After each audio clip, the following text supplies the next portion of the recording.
태양계에서 가장 기괴한 행성이 하나 있습니다. 바로 천왕성이죠. 이 녀석은 다른 행성들처럼 팽이처럼 돌지 않고 마치 볼링공처럼 옆으로 굴러가면서 태양 주위를 돕니다. 자전축이 무려 98도나 기울어져 있거든요. 이건 그냥 조금 기울어진 게 아니라 완전히 뒤집힌 겁니다. 대체 무슨 일이 있었던 걸까요? 수십억 년 전 이 얼음 행성에게 무슨 일이 벌어졌는지 과학자들은 지금까지도 논쟁 중입니다. 그럼 이 우주의 미스터리에 대해 한번 깊이 파헤쳐 보겠습니다.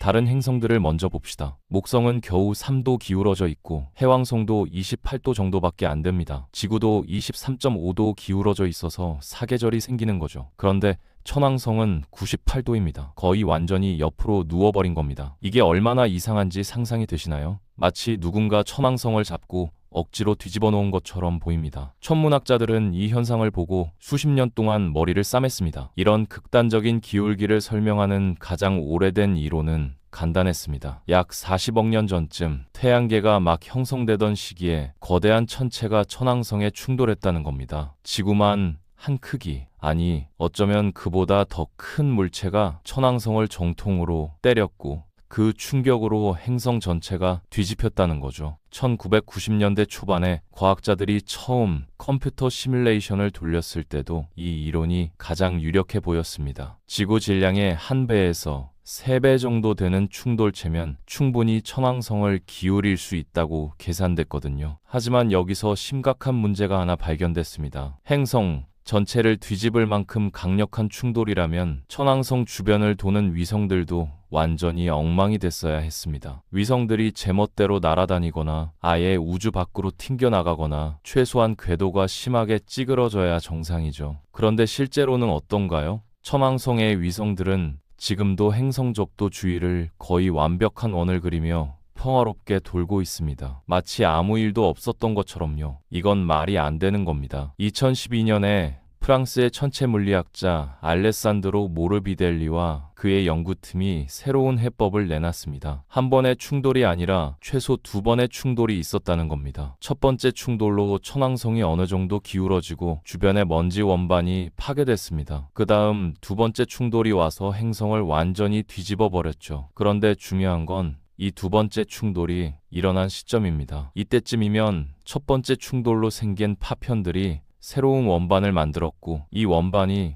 천왕성의 새로운 적도 주위에 안정적으로 자리 잡았습니다. 그래서 지금의 위성들이 그토록 질서정연하게 배치된 거죠. 시뮬레이션 결과도 이 이론을 뒷받침했습니다. 지구 질량 정도 되는 2개의 충돌체가 연달아 부딪히면 천왕성의 현재 자전 상태를 만들어낼 수 있다고 나왔거든요. 2번의 충돌로 솟아오른 파편들이 모여서 원반을 형성했고 이 원반에서 천왕성의 5개 큰 위성이 태어났다는 겁니다. 미란다, 아리에, 움브리엘, 티타니아, 오베론 같은 위성들 말이죠. 그런데 천왕성의 괴상한 점은 기울기만이 아닙니다. 이 행성은 다른 면에서도 완전히 이상합니다. 첫 번째로 자기장이 엄청나게 기묘합니다. 보통 행성들은 자기장이 자전축과 나란히 정렬돼 있거든요. 지구도 그렇고 다른 행성들도 대부분 그렇습니다. 그런데 천왕성의 자기장은 자전축에서 무려 60도나 비껴 있습니다. 게다가 행성 중심에서도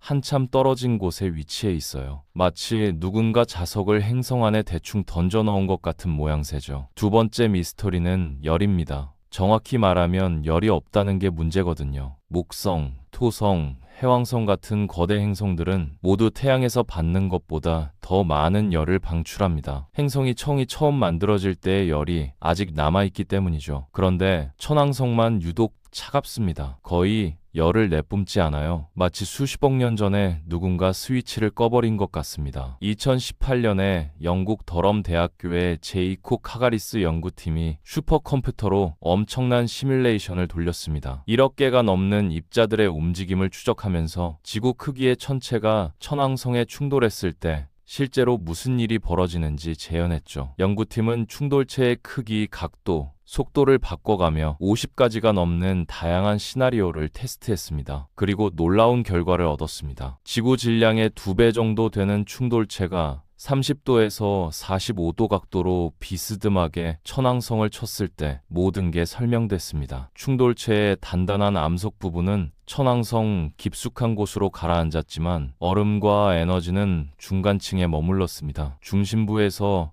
약 12,000km 떨어진 곳에 뜨거운 외부 물질층이 형성된 거죠. 이 층이 일종의 단열재처럼 작동하면서 행성의 열을 가둬버렸습니다. 그래서 천왕성이 이렇게 차가운 겁니다. 더 흥미로운 건 자기장 문제도 동시에 해결됐다는 점입니다. 충돌로 인해 천왕성 내부의 암석 덩어리와 녹은 얼음이 불규칙하게 분포하게 됐거든요. 이렇게 무작위로 흩어진 고밀도 물질들이 자기장을 비틀고 한쪽으로 치우치게 만들었다는 겁니다. 마치 행성 내부가 믹서기에 돌아간 것처럼 뒤죽박죽이 된 거죠. 시뮬레이션은 또 하나 중요한 걸 보여줬습니다. 정면 충돌보다는 비스듬한 충돌이 훨씬 더 현실적이라는 겁니다. 행성을 기울이고 내부를 뒤섞을 만큼은 강력하지만 대기를 완전히 날려버릴 정도로 파괴적이지는 않은 충돌이죠. 실제로 천왕성 대기의 90%가 행성에 그대로 붙어 있을 수 있었고 암석 물질의 약 10%는 궤도로 날아가서 위성과 고리를 만들었습니다. 그런데 2022년에 완전히 다른 이론이 등장했습니다. 파리 천문대의 멜랭 살렘페스트가 이끄는 팀이 내놓은 건데 거대한 충돌 같은 건 필요 없다는 겁니다. 대신 천왕성 자신의 위성 하나가 수억 년에 걸쳐 천천히 행성을 뒤집었을 수 있다는 거죠. 우리 달이 지구에서 매년 약 4cm씩 멀어지고 있다는 거 아시나요? 이게 별거 아닌 것 같지만 수십억 년의 시간 동안 누적되면 엄청난 영향을 미칠 수 있습니다. 천왕성에서도 비슷한 일이 벌어졌다고 상상해 보세요. 충분히 큰 위성이 점점 멀어지면서 천왕성의 적도 팽대부와 중력 줄다리기를 했다는 겁니다. 위성이 멀어질수록 천왕성의 자전축을 더 세게 잡아당겼을 거고 이게 수억 년 동안 계속되면서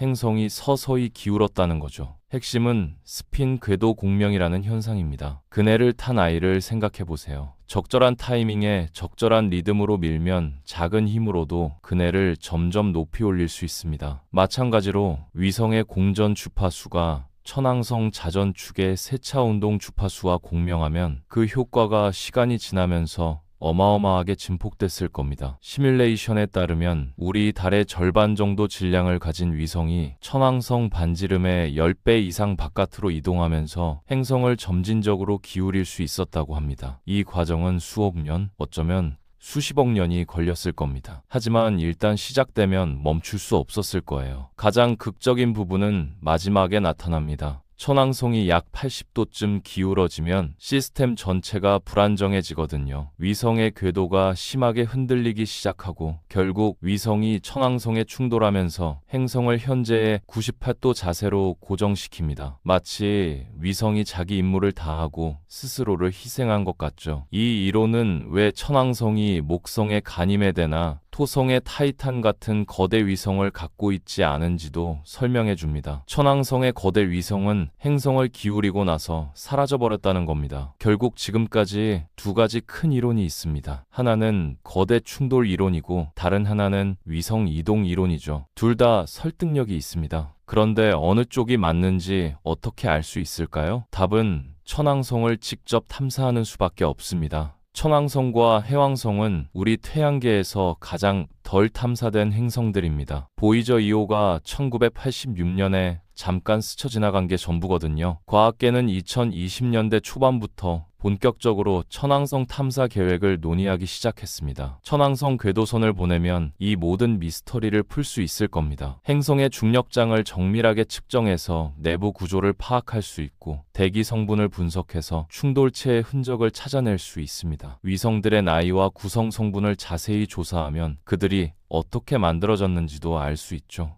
지진파 측정으로는 행성 내부의 이상한 물질층까지 감지할 수 있을 겁니다. 중국은 이미 TN14라는 우주선을 발사할 계획을 발표했습니다. 이 탐사선은 먼저 목성을 스쳐 지나간 다음 2030년대에 천왕성을 근접 통과할 예정이죠. 미국 나사와 유럽 우주국도 향후 몇십 년 안에 천왕성 전담 임무를 우선 과제로 고려하고 있습니다. 컴퓨터 성능이 계속 좋아지면서 시뮬레이션도 점점 더 정교해지고 있거든요. 지금 우리는 흥미로운 역설 속에 있습니다. 충돌이 일어났을 때 모든 입자의 움직임을 추적할 수 있을 만큼 세밀한 시뮬레이션 기술을 갖고 있지만 정작 충돌이 실제로 있었는지조차 확실하지 않습니다. 마치 범죄가 있었는지도 모르는데 살인 모기를 완벽하게 분석할 수 있는 기술만 갖고 있는 것과 같죠. 이런 불확실성은 행성과학이라는 학문의 본질을 보여줍니다. 입자 물리학처럼 실험을 반복할 수도 없고 생물학처럼 진화를 실시간으로 관찰할 수도 없습니다. 행성과학자들은 수십억 년이 지난 뒤에 현장에 도착한 형사들과 같습니다.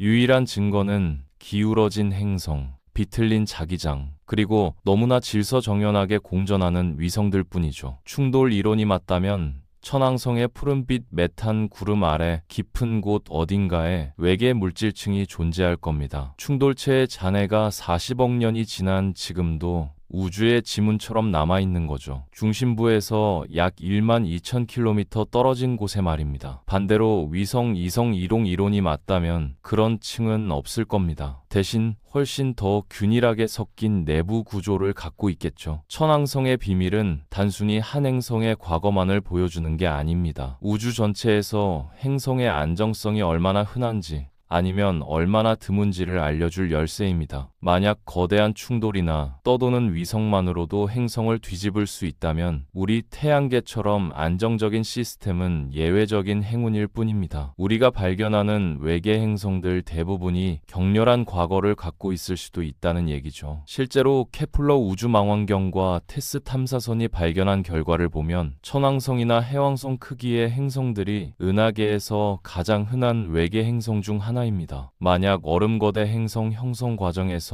거대 충돌이 흔하다면 극단적으로 기울어진 외계 행성들을 많이 발견할 수 있을 겁니다. 이건 그 행성들의 기후와 생명체 존재 가능성에 엄청난 영향을 미치죠. 항성의 생명체 거주 가능 영역에 있는 천왕성처럼 기울어진 행성을 상상해보세요. 극단적인 계절 변화를 겪을 겁니다. 한쪽 방구가 수십 년 동안 햇빛을 받다가 다음 수십 년 동안은 완전한 어둠에 잠기는 거죠. 생명체가 진화하기에 훨씬 더 가혹한 환경입니다. 반대로 위성 이동 메커니즘이 원인이라면 행성계가 우리 생각보다 훨씬 더 역동적이라는 뜻입니다. 수십억 년에 걸쳐 위성들이 이동하고 행성들이 기울어진다는 거죠. 이건 지금 생명체가 살 수 없어 보이는 외계 행성이 미래에는 살만한 곳이 될 수도 있다는 의미입니다. 물론 그 반대도 가능하고요. 지금 완벽해 보이는 행성이 수억 년 후에는 기울어져서 생명체가 살 수 없게 될 수도 있습니다. 행성계의 운명은 우리가 생각했던 것보다 훨씬 더 유동적일지 모릅니다. 천왕성을 향한 탐사선이 발사되기 전까지 이 얼음 행성은 계속 우주 공간을 옆으로 굴러가며 자신의 비밀을 간직할 겁니다. 그 안에는 자신의 과거뿐 아니라 우주 전체의 행성계가 얼마나 연약하고 동시에 얼마나 회복력이 강한지에 대한 단서가 숨어 있죠. 천왕성의 잃어버린 충돌체는 존재하든 존재하지 않든 단순한 미스터리가 아닙니다. 그건 우리의 우주적 무지를 비추는 거울이자 세상이 어떻게 만들어지고 변화하고 때로는 사라지는지 이해하려는 인류의 끝없는 호기심을 보여주는 증거입니다. 행성들은 말이 없지만 그들의 기울기, 자기장, 위성 배치 하나하나가 이야기를 들려줍니다. 천왕성은 그 중에서도 가장 극적인 이야기를 간직한 행성입니다. 언젠가 우리가 그 이야기를 완전히 읽어낼 날이 올 겁니다. 그때까지 천왕성은 태양 주위를 옆으로 굴러가면서 우리에게 질문을 던지고 있습니다. 안정성이란 무엇인가? 격변은 얼마나 흔한가? 그리고 우리는 우주에서 얼마나 운이 좋은 존재인가?